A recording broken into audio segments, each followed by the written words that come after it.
This content is intended for mature audiences and may contain strong opinions or language. Views or opinions expressed by guests or the host should not be considered as medical, financial, legal, or psychiatric advice and are not to be attributed to this platform or its sponsors. Hello, wonderful people. Thank you for joining us on an episode of Bobbing Along with Bob featuring your host, Bob Dubb. We are so glad you decided to join us for one of our discussions with many of our interesting and informative guests who are going to share their knowledge, insight, opinion, and most importantly, their life experiences with all of you. If you enjoy this content, please like and share as well as subscribe. Feel free to use the comment section to share your life experiences on today's topic. You can also find the host on minds.com/BobDubb. And now, here is your host, Bob Dubb.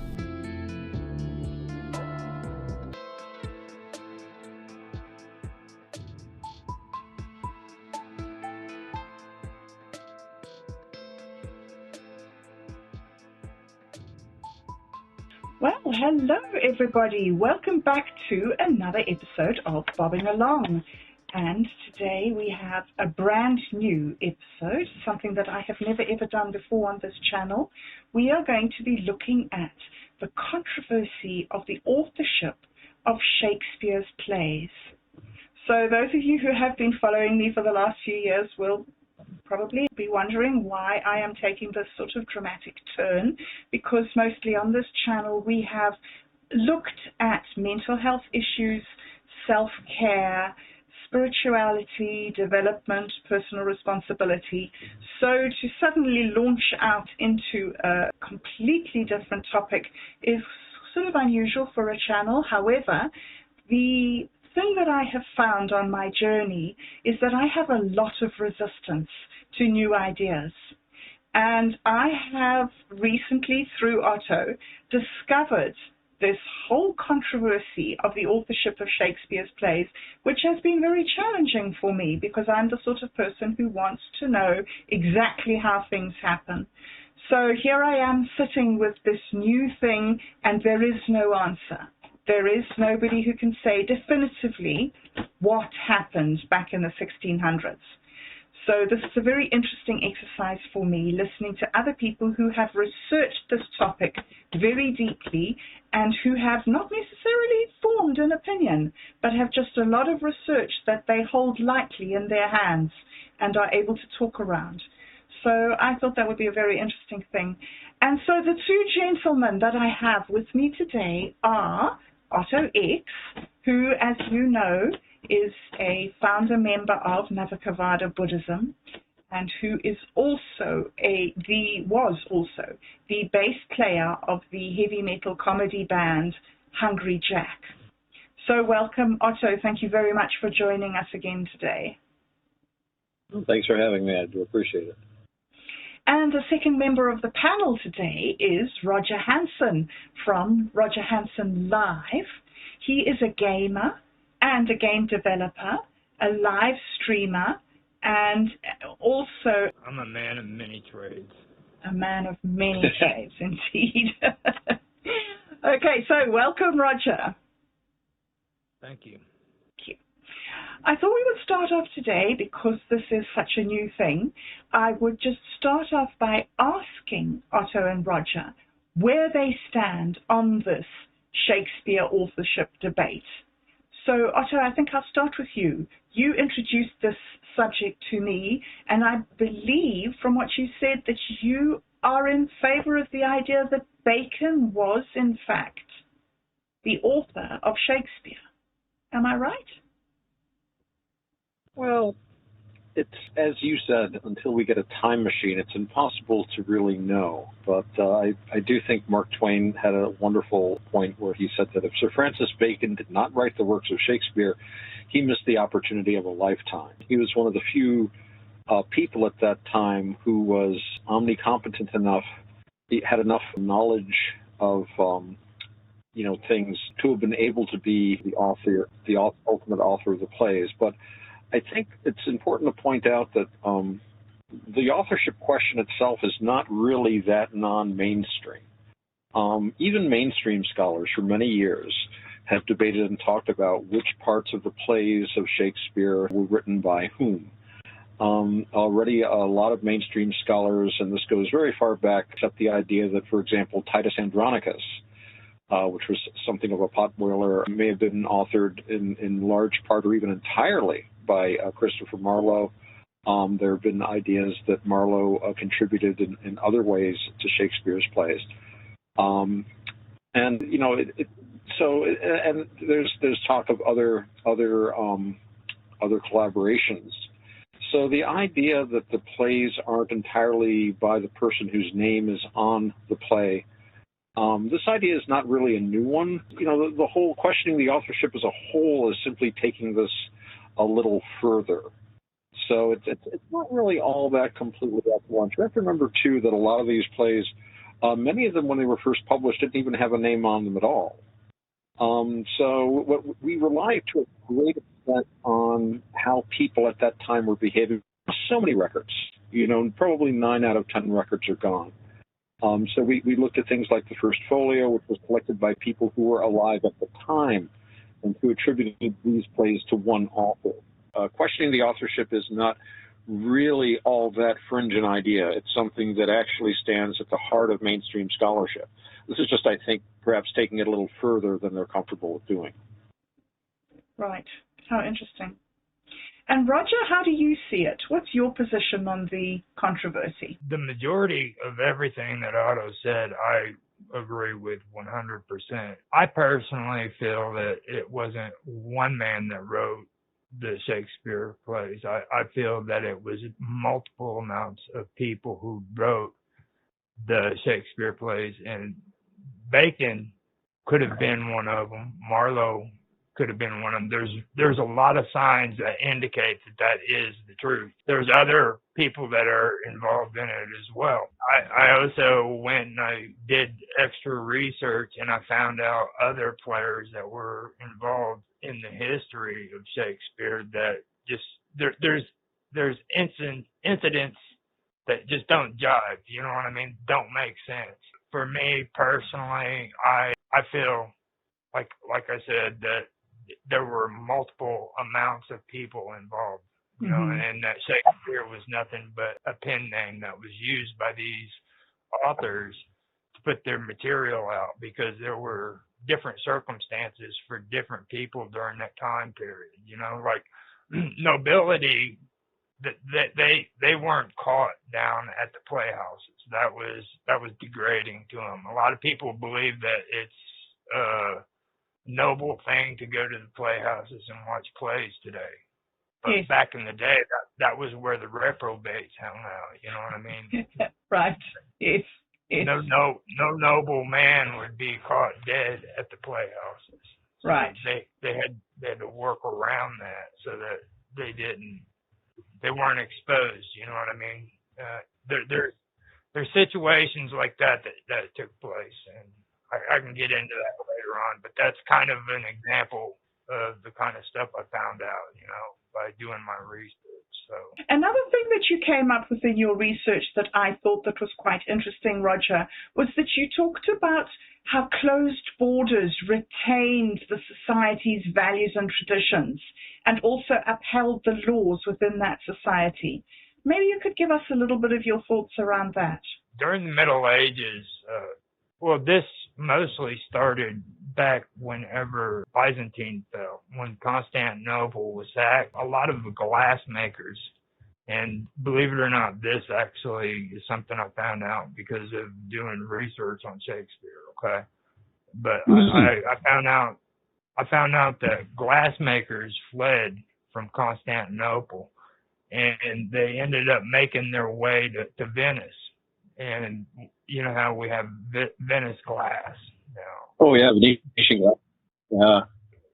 Okay. Now, whenever they did that, Venice closed its borders, and it made it to where people who were craftsmen and people who had talents couldn't leave the borders of Venice. Okay, and they did that because they wanted to retain the secrets of glass making. If you had a trade, that's where you stayed. You had to ask permission to leave. And they did that all throughout Europe, England included, as time went on. That was the way they did things. And I found that out because when it comes to being educated according to the law, it was the same. Okay, people in England didn't just know the law.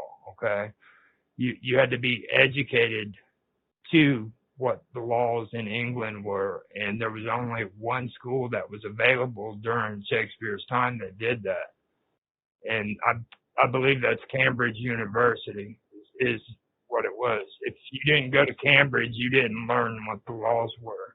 All of that led me to finding out that whoever wrote Shakespeare's plays knew about the laws. And this comes down to Shakespeare's education and how much of an education did he really have. So that's basically where it all started. That's a good point. Whoever wrote the plays had a massive knowledge of the law. And we know that, for example, let's bring him up, Francis Bacon was an amazing legal mind. It is kind of interesting to reflect to what you were talking about, how, we have corporations that headhunt people. Countries would do the same thing because they wanted, like, those glass makers there because it would help the Venetian economy, but they didn't want to share that knowledge. And it's the same way when in England they were trying to attract the Dutch weavers. In fact, they had riots over that, over the foreigners coming in. And they would try to headhunt to try to retain these groups that they saw would help the country economically, and then they would try to keep them there. They had a lot of laws like that. So we talked today about socialistic interference with the economy, but they were trying for a direct time political economy there.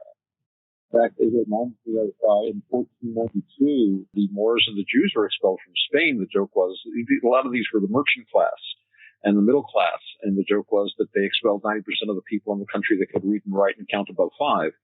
Other countries like Holland, for example, was very happy to welcome, especially the Jewish merchants, and it led to an amazing economic boom in Holland to the point where they had, they were fighting wars with England and built quite a little colonial empire of their own. So, countries are always aware of the economic advantage of being able to grab a hold of certain populations that could contribute like that. And I didn't know that Venetian glass originally came from Constantinople. That's really cool because, glass from Venice all through Europe was famed. So they obviously didn't want any of those guys escaping and going and making that glass over in England or in Spain or something, because it would destroy their economy. Very, very interesting. So there were all these very small little communities that had these economic needs, and they were very insular, were they? Yeah, and that also applied to laws as well. And if you guys remember the term "to be or not to be," that's another issue when it comes to Shakespeare. Shakespeare, by all accounts, if he never went to Cambridge, should have known absolutely nothing about what that term means. Okay, everything that play is discussing right there concerns vehemic laws, which is in Germany.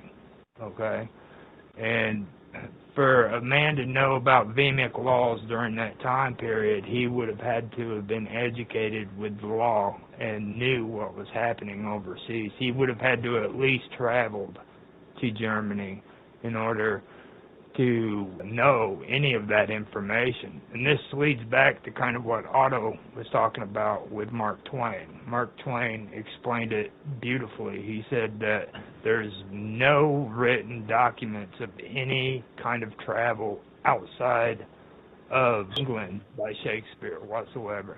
When you get on a boat, you have to freaking be on their ships. What do they call that? Where you have the manifest, yeah.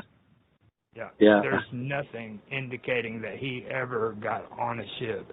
There's absolutely nothing that indicates he even got a letter at all. And yes, this man knows about vehemic law in Germany.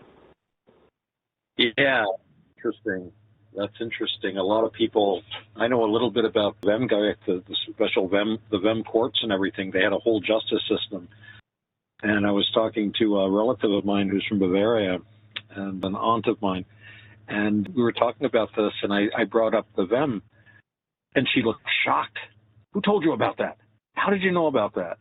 You know, even to this day, it's something that's not widely known. Germans are very aware of it, but it's not something that gets into general history. Mm-hmm. That's a good point. You know, when somebody can demonstrate this knowledge, you know, it obviously is not knowledge that, you know, a guy that, as near as we can tell, was basically a petty bourgeois theater manager, businessman, and really no evidence that he could write. Now, what's interesting, this is something people often forget. Now, they go on a great length about Shakespeare's, for example, Shakespeare's parents were illiterate. I'm talking about the Stratford man. And Shakespeare himself signed his name 4 times, spelled it differently for each time, and the handwriting is very shaky. He's obviously not used to wielding a pen.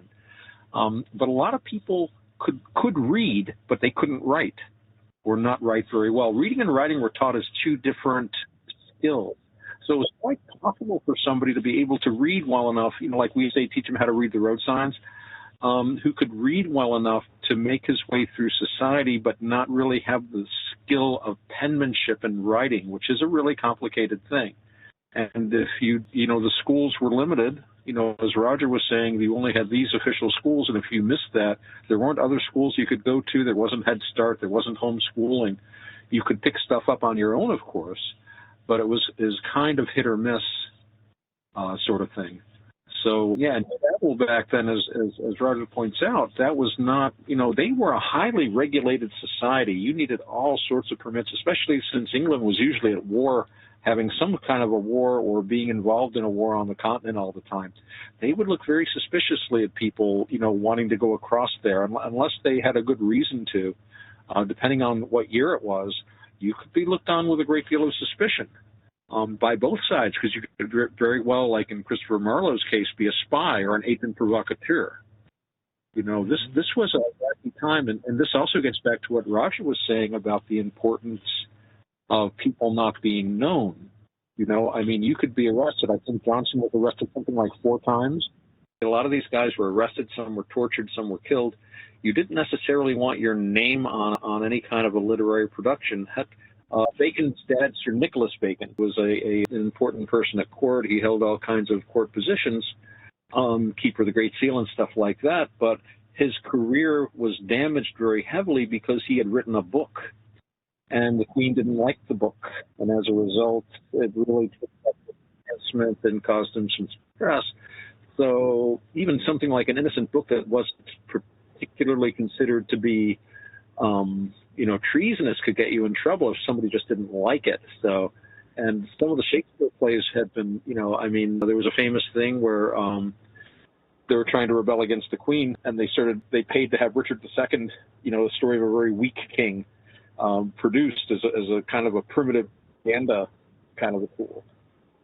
And the government, you know, investigated who the hell wrote this, what happened to it, you know.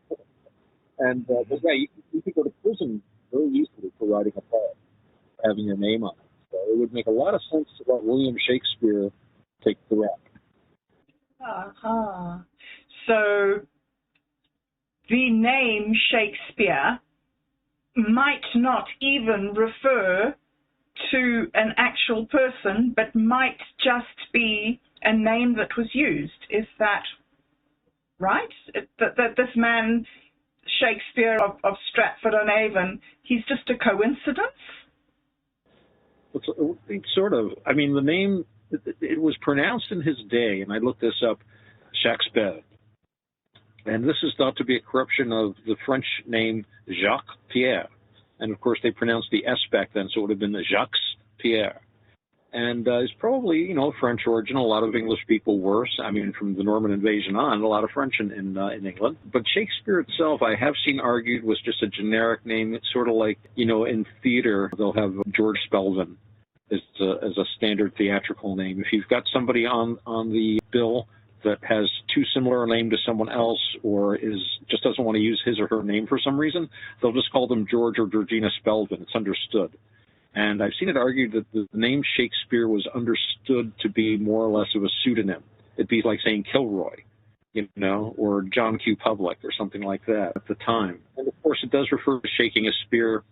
There's that whole argument about it had to do with, people that were interested in the classicalism that was informing the English Renaissance of the time. So, Athena, the whole classical idea of knowledge and wisdom, but in a militant sense, militant wisdom. Athena had a spear and a helm, So, there is that as well. And we do know that there are plays written under the name Shakespeare that no one today would consider to be part of the canon. They're just so poorly written. So I think it was a catch-all name, and I do agree with Roger. I do tend to think that a committee does make sense. Mm-hmm. A group of writers, simply because of the amount of stuff that was turned out, and the wide knowledge that's displayed. Right.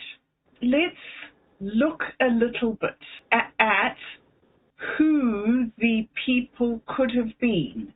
You say, Roger, that Francis Bacon and Christopher Marlowe were both friends with people involved in espionage. That's a really interesting comment. Yeah, that's a part of Francis Bacon's history that a lot of people aren't aware of, okay? Now, Francis Bacon was like I said, a man, about myself, he was a man of many trades. He was very educated in law. He was part of Parliament.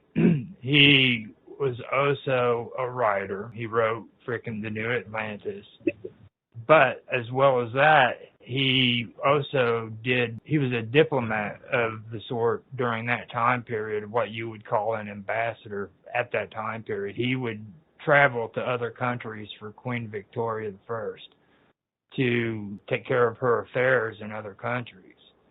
Now, the thing about it is a lot of people don't realize he was actually the James Bond of his time period. Like, he would go over there and he would snoop and find out information that the Queen wanted and bring it back to him. Now, there is a short time period with Christopher Marlowe before he died in a knife fight where he did travel to Europe and they were in the same group. Now, it's been a while since I've researched that. I'm not sure if they were together on the trip or if they were just in the same group. But I know that there was a time frame there where they were in the same area at the same time. So there was a possible connection there between Marlowe and Francis. So a lot of people aren't aware of that, though, that he was actually able to gather information for Queen Elizabeth and be able to do that. Queen Elizabeth had a really close relationship with Francis Bacon, and that's one thing that I know is a good conversation piece, too, with not only the Shakespearean theory, but you also have the Tudor theory, which goes even deeper, with what was the relationship between Francis Bacon and Queen Elizabeth. Some people believe that he may have been an illegitimate son of Queen Elizabeth, just like De Vere is also could possibly be an illegitimate son as well. So you got a lot of things coming out of the Shakespeare theory besides the actual writings. Well, there's very interesting things. I've seen a lot of ideas kicked around about Bacon being the child of Queen Elizabeth. And what's interesting is, at the time, there were actually documents that we have from the Spanish crown, the Spanish ambassador talking about Elizabeth being secretly married and openly, having basically a secret life. But at that time, any sort of a marriage she would make she'd have to be very, very careful about not angering the Spanish crown. England was in a very precarious position at that time. And I don't know if we'll have any direct evidence, but I do think it's very suggestive that Elizabeth did keep Bacon was one of her advisors. You know, he moved in those court circles. But at the same time, she would often be very dissatisfied with him and unhappy with him. But she never quite had his head chopped off, almost the way you'd put up with a kid that was just, you know, misbehaving. The story I heard was that while he was a member of Parliament, he opposed a bill that the Queen had wished to come through. And so she just always kind of, like, when his knighthood was, you know, she finally knighted him, but it was like in a mass knighting of 200 men or something. It wasn't even like a personal knighthood. But then when James came down from Scotland, James treated him like a relative, like a cousin. I mean, his rise was meteoric, and he was given all sorts of offices. The guy was like, you know, I mean, not only was he was the Attorney General, which was he had his eye on for a long time. They made him Lord Chancellor, and at one point he was actually Viceroy of England when James go to Scotland. So that to me indicates that James felt he had a special relationship with Bacon and could trust him. Now, Bacon probably was part of that court circle during Elizabeth's declining years that was looking forward to James taking over. And I've talked about this before. One of the big problems England always had was Scotland, because they had the old alliance between Scotland and France. And whenever England invaded France, which was one of their favorite things to do, Scotland could be counted on to make trouble, and vice versa. So by James now, that would in theory allow the English to come to France. This is the short version of it. But even so, I don't think that really accounts for just the way James treated the Francis. Like I say, I mean, he made him a baron right off the bat, Viscount shortly after that. And if he'd survived, I'm sure he would have eventually made him a duke. I mean, it just seemed like he was throwing noble titles at him and offices like crazy. And then, of course, Bacon took that bullet for James, apparently, by, you know, basically allowing himself to go down over a bribery charge. But, I mean, there's others where Bacon is basically writing to James, hey, you're supposed to let me out of the tower now, remember? You know, kind of deal. And he released him in a few days and basically let him retire. Is what you're saying that you think that Francis Bacon was a member of the court because he had a special relationship with Elizabeth, and that special relationship is that she was his mother? Is that what you say? It's a possibility. Like I say, I'm more impressed by the way James treated him, because he was like an immediate favorite of James's. And, you know, as far as we know, they had no direct contact before that. But James treated him as you might treat, you know, a relative, somebody who's in the family, but at the same time is completely ineligible to be king. So you don't have to worry about him trying to poison you. I'm actually reminded of the play, the Shakespeare play, King John.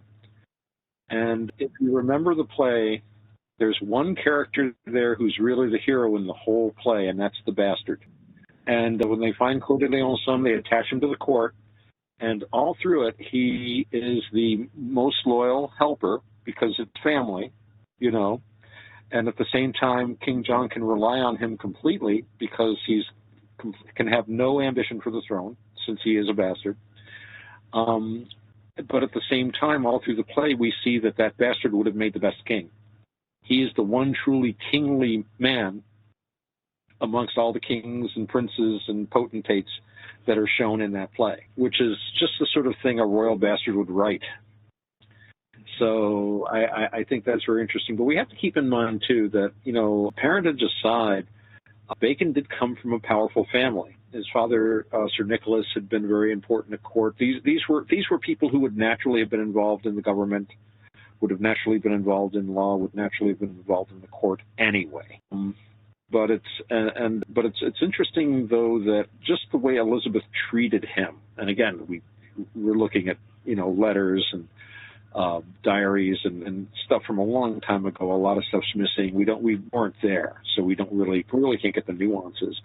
But I always got the feeling that she was, you could say she was kind of treating him like a kid that she really wasn't very happy with a lot of the time.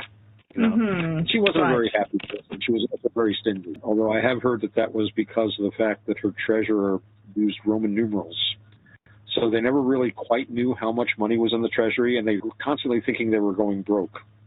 So even though she would wear a dress that was like, worth the, gross national product of the entire kingdom, still she was constantly worried about money. So she was very, very stingy. That Bacon was always asking her for like help and money and this and that. She was always like, forget really? Wow, how interesting. Right. But James just soured him with, like I said, honors and titles. It was just amazing the way he just shoveled titles at him. A baron like that, and then like a viscount like a year or two later.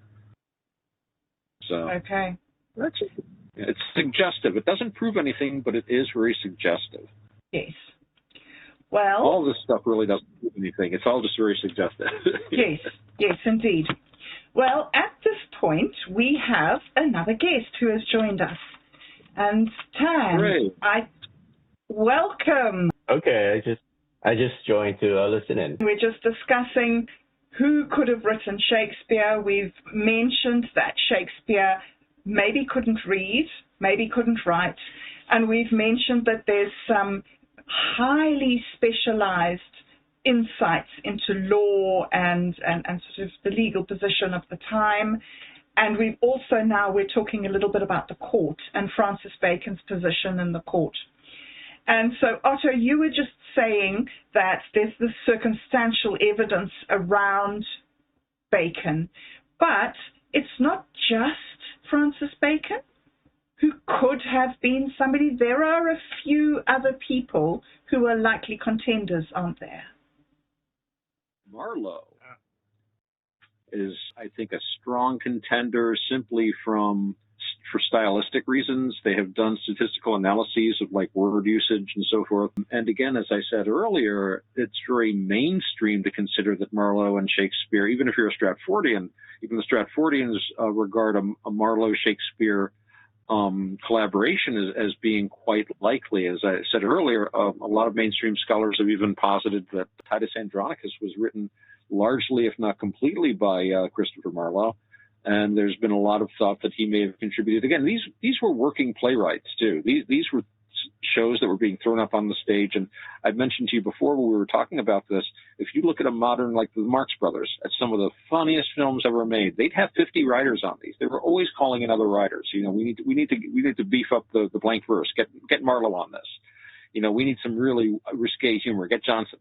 Get Nash, whatever. So they didn't hesitate to get people together. And this is why when we were talking before about questioning the authorship, it's really just taking a mainstream idea and taking it a little further. And this goes along with what Roger was saying about the idea of there being multiple persons involved in the production of the plays. I think one thing that always comes to my mind is Dumas Père, the author of The Three Musketeers and all that stuff, Alexandre Dumas. And he wrote that play. He was famous for cranking out. I don't know if you ever read the Three Musketeers books. Once when I was a lad, I decided I was going to read them. They are enormously thick. They are thousands of pages. And the way he did this was he would just write a book-long bunch of chapter outlines and hand them off to a staff of writers. Each writer would write the chapters assigned to him, and then Dumas would edit them together, and you'd have a book. And there's no reason why someone like Sir Francis Bacon couldn't have overseen a similar thing. We knew he had associated with writers, as Roger was pointing out. There's a lot of evidence that he knew Marlowe. We know he knew Johnson. And in a letter to his brother Anthony Bacon, Francis Bacon wrote about having these pens around him. They needed some work. So we have in his own words that he kept a staff of writers, which included Johnson and others that were dramatists. So, yeah, I think that, again, these are all very suggestive ideas. They're very suggestive, but they do suggest a good alternative to the idea that basically a literate petty bourgeois theater manager and wool trader, created all of these things just all by himself out of whole cloth. With Marlowe, too, I found out, what really got me thinking more along the lines of being multiple writers involved with Shakespeare was because of Marlowe's life. Now, when Shakespeare's career was going on, Marlowe had died from a knife wound to the throat like halfway through his career because he had come back from Europe and he ended up getting drunk and getting into a knife fight and died from it. And for me, I think that with a lot of people who disagree with like the theories and what this is and that is, they don't really want to like be open-minded enough to say, hey, look, instead of arguing with these people, let's look at what they have to offer. If you put the dots together, connect the dots, you could see an outline of what was really taking place. Of course, a lot of Shakespeare's writings would be written by Marlowe because he was one of the writers. But see, there was more involved. There was Marlowe, and then De Vere. A lot of people believe that De Vere was a good candidate for the writing as well.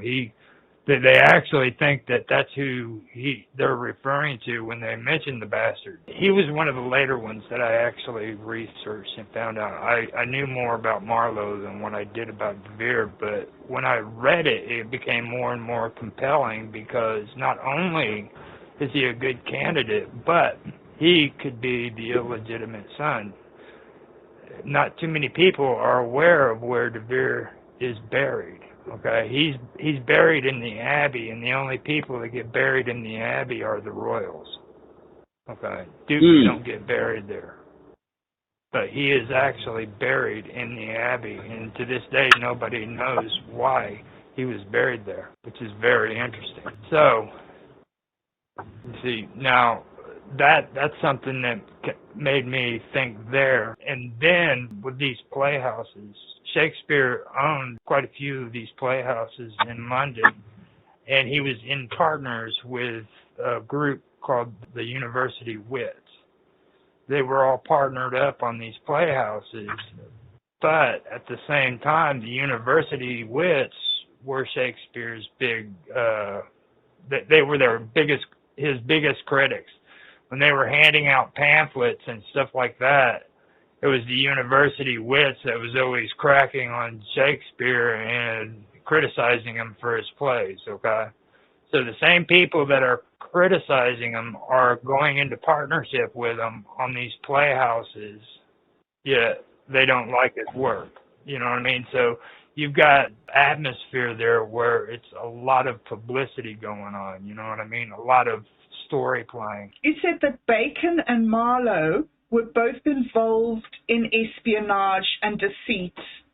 So that sounds like an espionage trick to me.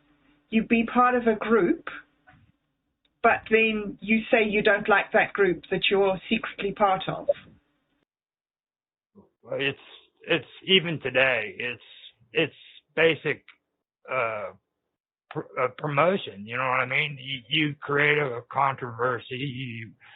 A debate, I don't like you, you don't like me, and then during the whole time, you're both in partnership, making money off of it. You know what I mean? They do it in publicity all the time. Back when I was a teenager, they had rock and roll bands that had magazines where they talked about this band hated this band. It's been going on for hundreds of years. I mean, it's the same stuff, different year. Interesting. I went to check it out even more, and it started leading me to these weird situations that happen in Shakespeare's actual life, okay? Like the word boogery during that time period was a bad word, and it was the term that was used when people were arrested for sodomy, and usually sodomy back then was homosexual activities, okay? Shakespeare, during his time, had these supposed playhouses. He was in partner with college wits. He had these manuscripts that he put out. And in his inheritance, not one time did he give anything pertaining to playhouses, to manuscripts, to anything, to any of his relatives. The story goes that he denied inheritance to his oldest daughter because of her husband. Her husband was arrested of burglary, okay? And because of that, he refused to give her any of his inheritance. Then it goes on to say that the only thing that he gave his wife was their wedding bed as when he died. So that was the only thing that was given, but there's no evidence that he ever had any kind of manuscripts for the writings that he had in his will. There's all these playhouses that he was supposed to have been a part of, partnerships with.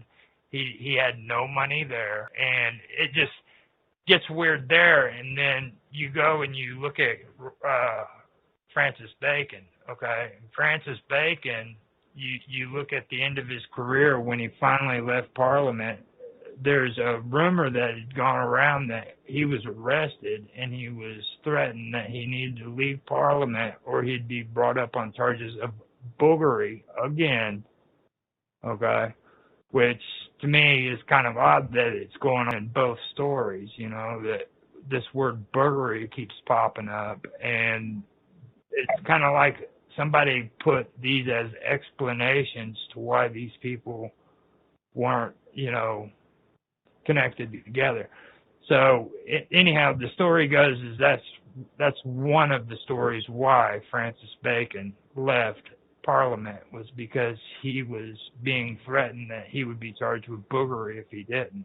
So, and then the king and Francis Bacon, I have my theories on that, and this isn't mean in any way, because what I'm about to say was something that was the way people thought back then, okay? But when it comes to being homosexual, it was frowned upon by people, you know. And today they're finding out that the king was homosexual.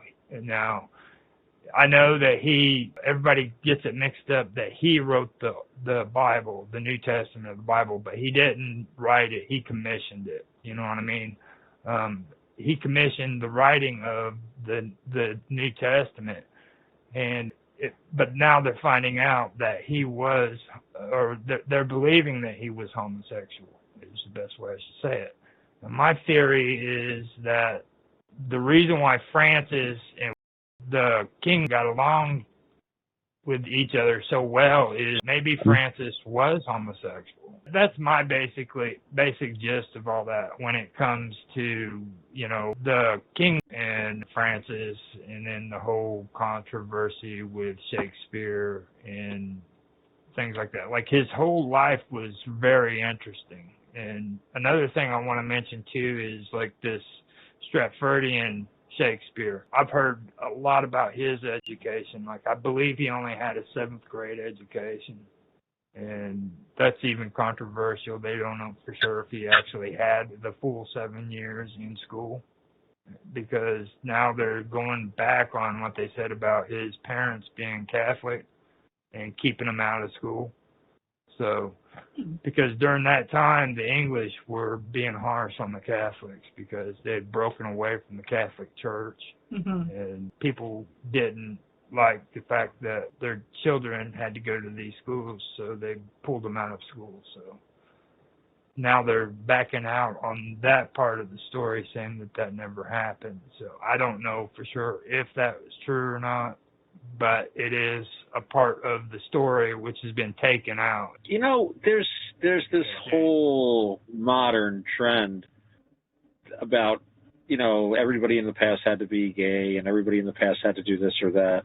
I think that kind of comes from, we like to project our own ideas on the past. Somebody once told me that they hung out with Willie Nelson. Willie Nelson really likes to smoke pot. So whenever he'd see an old picture of like old cowboys with hand-rolled cigarettes or pipes, he'd say, I wonder what they're smoking in there. I bet a lot of them are smoking pot. They probably weren't. I used to do the same thing myself. I used to be a really militant pothead. I see any old picture of a guy with a pipe. I bet he put pot in it. So you tend to project that. There were a lot of people at the time that were accusing Bacon of being homosexual. These were accusations made by his enemies. He didn't marry at one time, and you know, it's hard to say from this far away. There's always been gay people, and as far as James goes, again, it could very well be the case. I mean, it's just so long ago we don't know. But I will point out though that it was not seen as anything unusual to have close male friendships at that time. So I think a lot of friendships. I mean, even in the Victorian times, Holmes and Watson would walk down the street arm in arm. And that had absolutely no connotation of anything other than simply close male friendship, male bonding.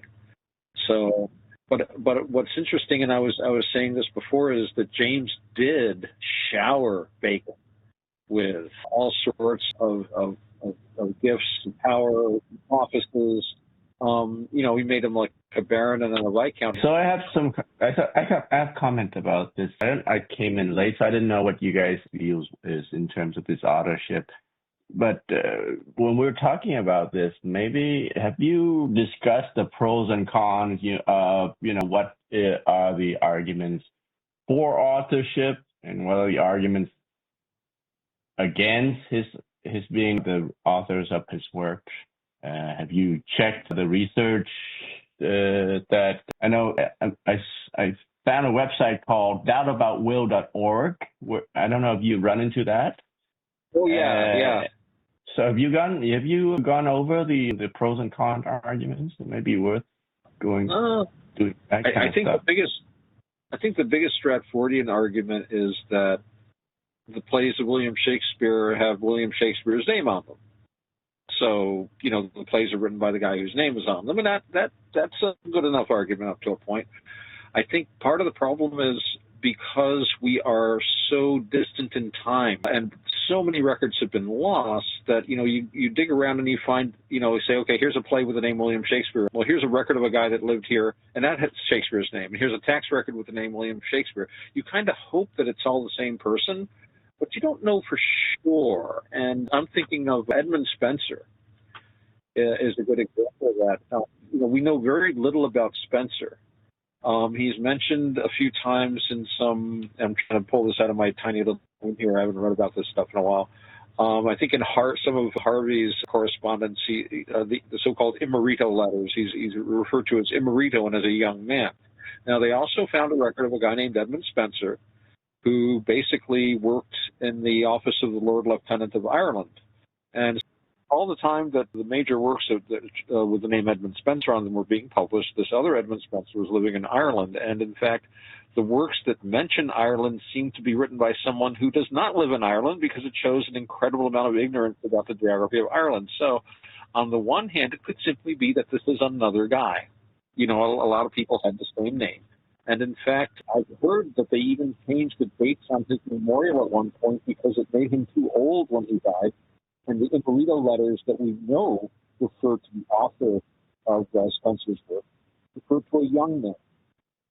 There are these works by a guy named Edmund Spenser, and then we find a few records of a guy that worked in Ireland named Edmund Spenser. Are they the same guy? Maybe. But so evidence about, little Shakespeare, yeah. The Stratford guy had the same name. And then 100 years later, people started saying, hey, he wrote the plays, and started having Shakespeare festivals and all this sort of stuff. So I think the main evidence for Shakespeare having written Shakespeare is basically tradition. But the tradition is arguably late and didn't exist in his lifetime, from what we know. And again, we are looking through a lattice work at the past, and so much of our vision is blocked. And we can move our head a little bit to try to get a different perspective, but there's a lot we think we don't know. And I think the main argument against Shakespeare is the fact that there are a lot of other circumstances that, if it weren't for the name, we would never think this guy wrote these plays. And since we know so little, I think we're justified in looking at alternative explanations. That's how I would sum it up anyway. And when did this conspiracy started about doubting of his authorship? I think in part the conspiracy was conferring the authorship on him, because one of the things about Stratford-on-Avon is they make a lot of money off this Shakespeare thing. It's a huge, huge business. And I think people from the start were not really sure who wrote the plays. But in the 19th century, there were people who began some serious doubting. And of course, they did plunge into things like cryptograms and anagrams and ciphers and codes, which can be suggestive, but I've never really thought they were a really good basis for any like solid arguments on the subject. No, I didn't either. But yeah, I think a lot of the doubts sprang up, especially in the 19th century. The really big Shakespeare revival began in the 18th century. Right. 17th. I've heard that most of the plays, or a significant portion of the plays, are only found in that one book that was printed in the 1600s, and that they were all attributed to Shakespeare in that one volume. And one of the issues is that there are no other backing copies. There's only this one volume. Is that the truth? There are some backing copies of some of the plays, and what's interesting is many of them don't even have a name on them. And there are so-called bad quartos and good quartos.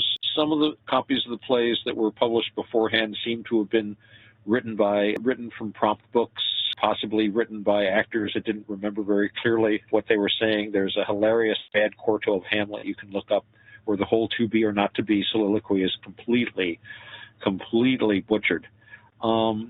But not all of them. One of the things about at that time, they had a kind of a copyright system. You registered your play at the stationer's office. I think they still kind of do it. And very often, the only records we have of these plays' existence outside of just having a copy, like the first folio, like you're talking about, is a registration in the stationer's office. And that would sometimes happen if somebody had published a bad play, a bad version, so you'd go rush to secure your copyright kind of deal, or if you wanted to sell the play to another theater. So again, it can be very spotty, but there are other versions of the play, and sometimes they differ significantly. The first folio, the collection, the first big collection, does show signs that the plays were revised. Some people say that this is because they basically had better copies to work from, that they had the original notes of the plays, the original manuscripts, as opposed to just prompt books and things like that, or memory.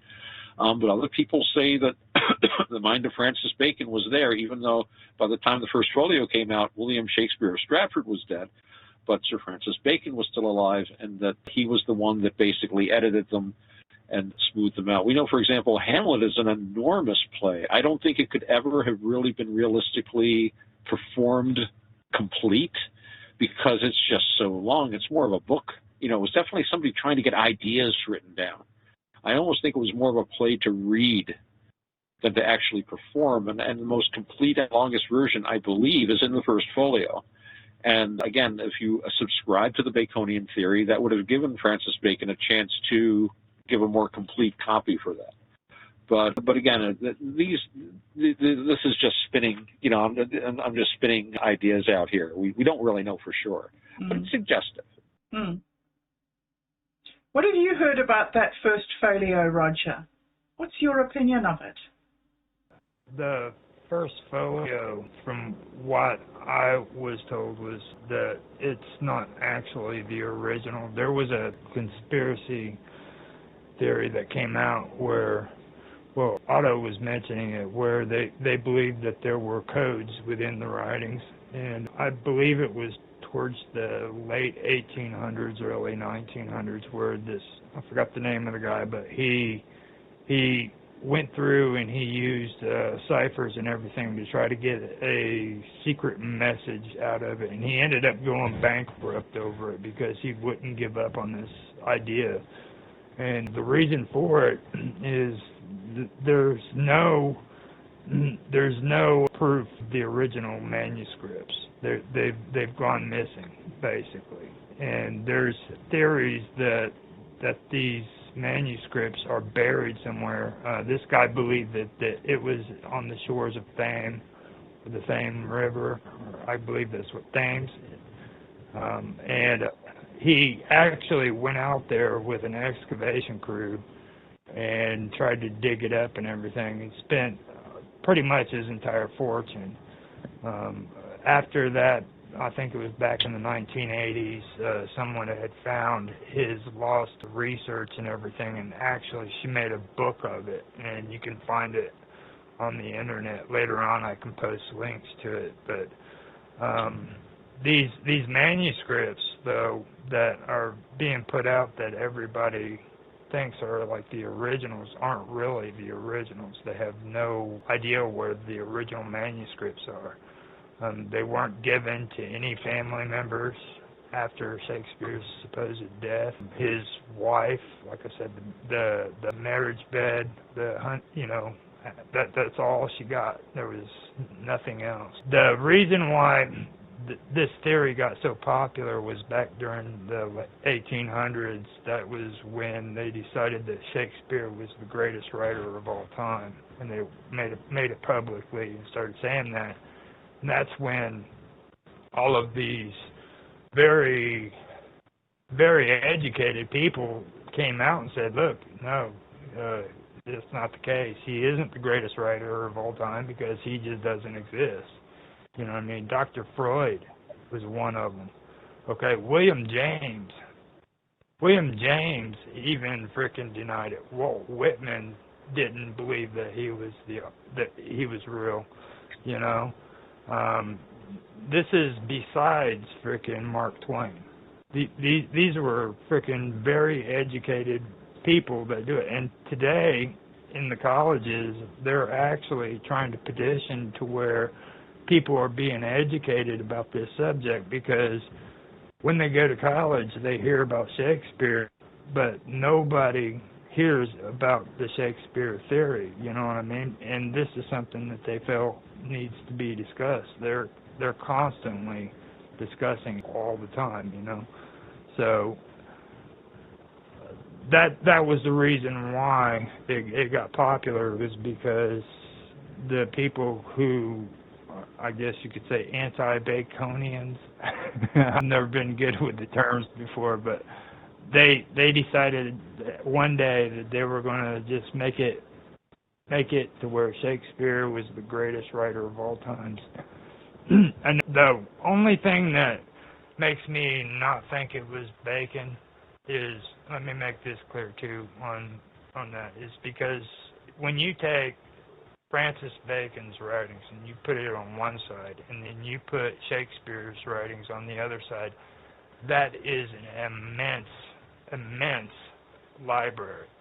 Okay, now you have to ask yourself, can one man do both of these men's jobs? Okay, it is insane amounts. They've already said that there's way too many words in Shakespeare's writings for one man to frickin' do in a lifetime. Okay, his vocabulary was so frickin' immense that there's no way one man could have done that, you know.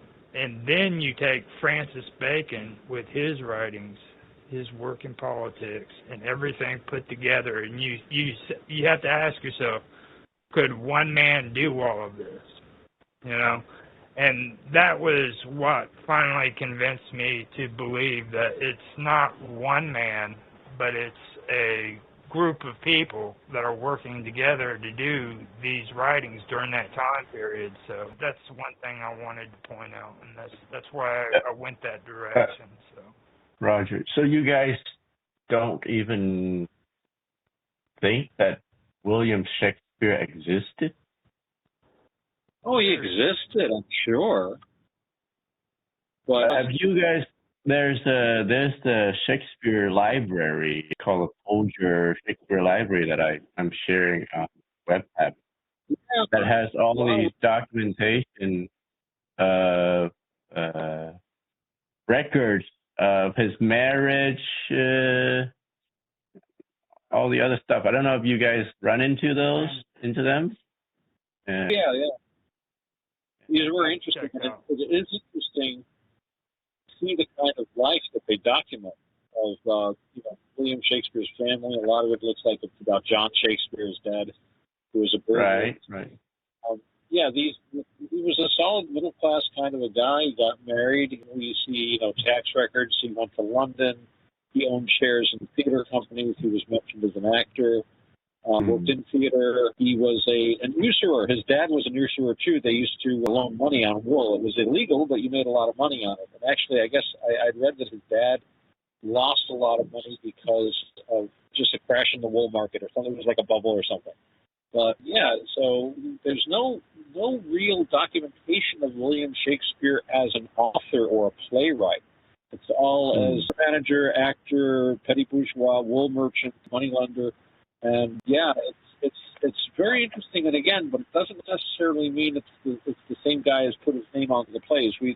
I don't believe that if anything, any evidence that Shakespeare in his lifetime ever claimed to be an author. But it is interesting. These documents are fascinating, and of course, the Stratford documents are. It's very likely if you see John Shakespeare, yeah, this is going to be William Shakespeare's dad. You know, in a city like London, it can be odder. I mean, I think there was like 1 million people in London at the time, which was huge, a huge number of people. There you can have overlapping names a little bit more. But I think the Stratford records are actually very important, showing the kind of guy Shakespeare is. And he wasn't a bad guy, but it doesn't seem to indicate a literary kind of thing. And you know, as was brought up earlier about his will, you know, there was absolutely no evidence of any kind of literary remains, no manuscripts, no books.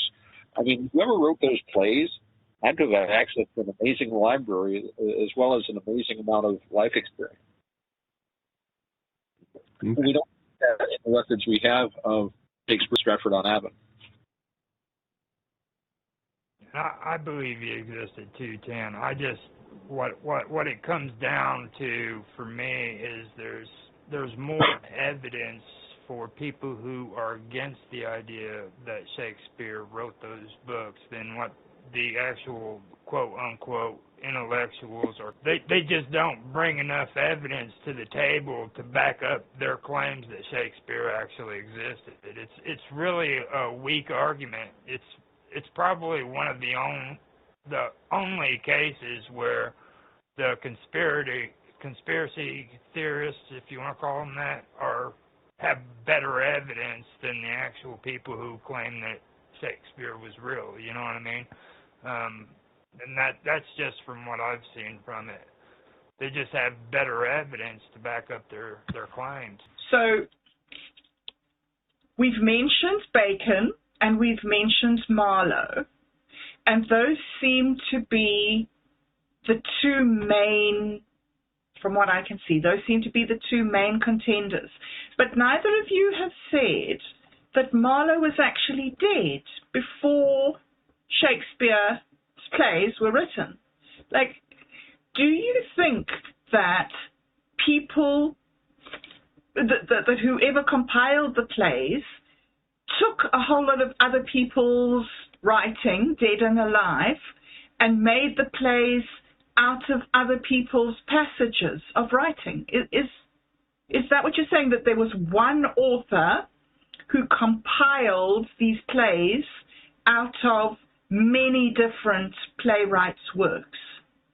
Marlowe didn't die before Shakespeare's career. He died right in the halfway point. So, and I believe that he could have been directly involved in writing these plays, but he died. You know, and I personally feel that it might have been a group of people working together as a team, coming up with these writings. You know what I mean? So that's where my stand is on it. So I'm done. Who do you think, Roger? Who do you think were the members of the team then? I believe that it was the university wits. I believe that it was also Francis Bacon. Francis Bacon had his own writing team, as Otto had mentioned. That is a known fact, that he did have groups of writers that worked under him.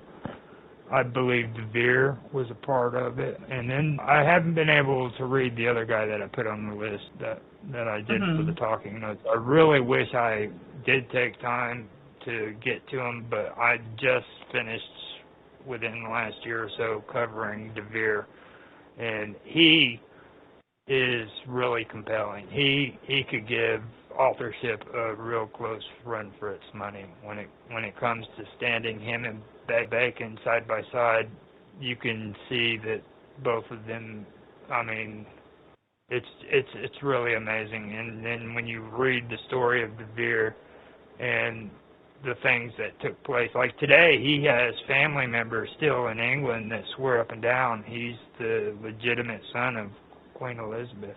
It's amazing. Interesting. What do you say about De Vere, Otto? There are some very suggestive things about his life. It's been pointed out that there are a lot of parallels in the play Hamlet with De Vere's life, also with the play, which was it, All's Well That Ends Well. I think you could say that it's very suggestive.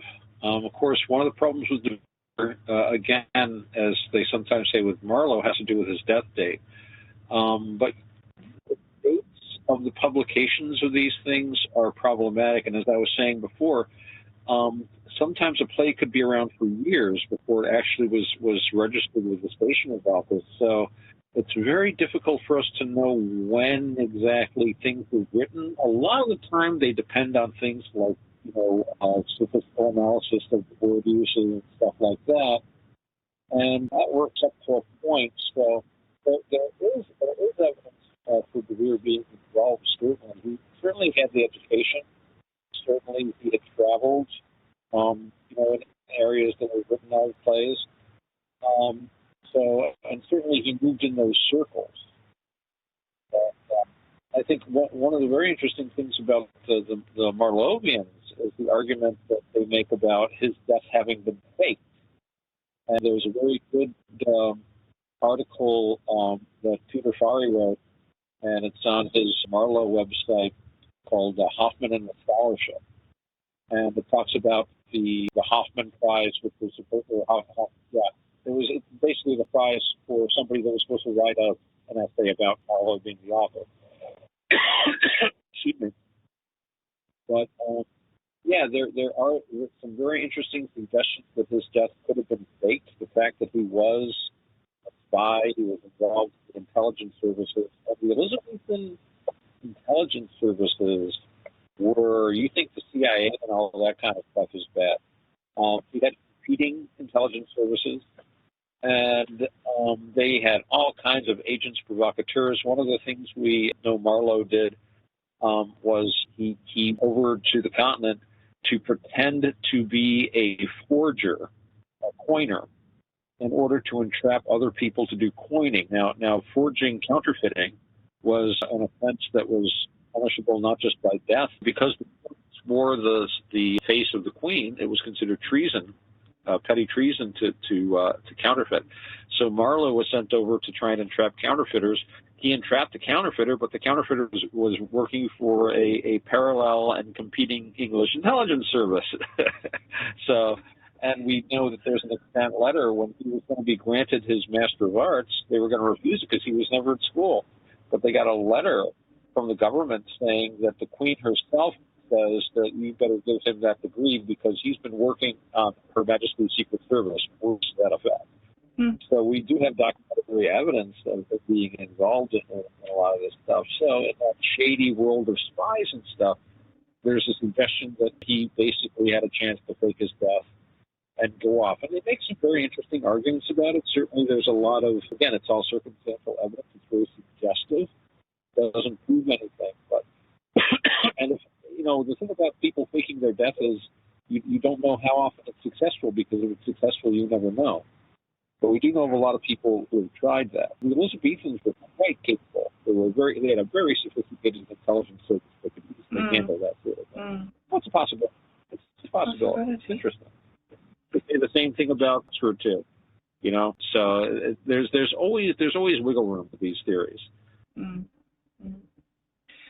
Wow, well, that has been one of the most interesting conversations that I have had in a very long time, and I'm sure that we could go much longer on it. But I think that we're going to call it for now, because my brain is just, wow, I need some processing time now. So I'd just like to thank you very, very much indeed for being with us today, Roger and Otto. And just as we end off, do you have any final comments, Otto? Well, just that I think it's really fun to examine these ideas and take the same data and come up with an alternate explanation. I think it's a really interesting and fun intellectual exercise. And it very often can lead to us having new perspectives and new revelations about the past. So I think that's the best spirit to approach this with. Let's take the same information and see if we can come up with a different answer. Mm-hmm. Yes, awesome. Okay. And how about you, Roger? Final words. Yeah, I just wanted to say thanks for letting me do this, and I appreciate you actually coming on and having the conversation with me, Otto, because there isn't too many people that you can actually sit back and talk about this stuff with, and I love the Shakespeare theory. I love it to death. I've been doing it as a hobby like you have been for years, and there's just not enough people out there who are willing to sit down and have a serious conversation about this stuff, and I really enjoy it. So just having you here and being able to talk with you about it is amazing, and I want to thank you for that. Well, thank you, too. It has been a lot of fun. It is tough to find people to talk about this. So hopefully we'll be having some more conversations in the future. I'd really like that. Thank you.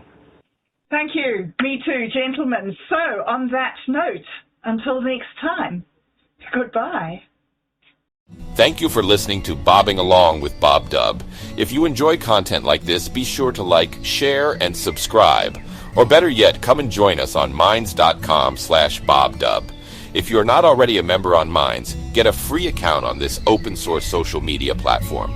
We look forward to seeing you next week for another episode of Bobbing Along with Bob. And if you can't wait a week, you can find older shows here on this channel. Goodbye, everyone.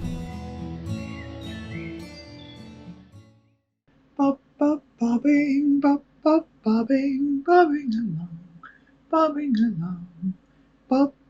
bobbing along, bobbing along, bobbing along.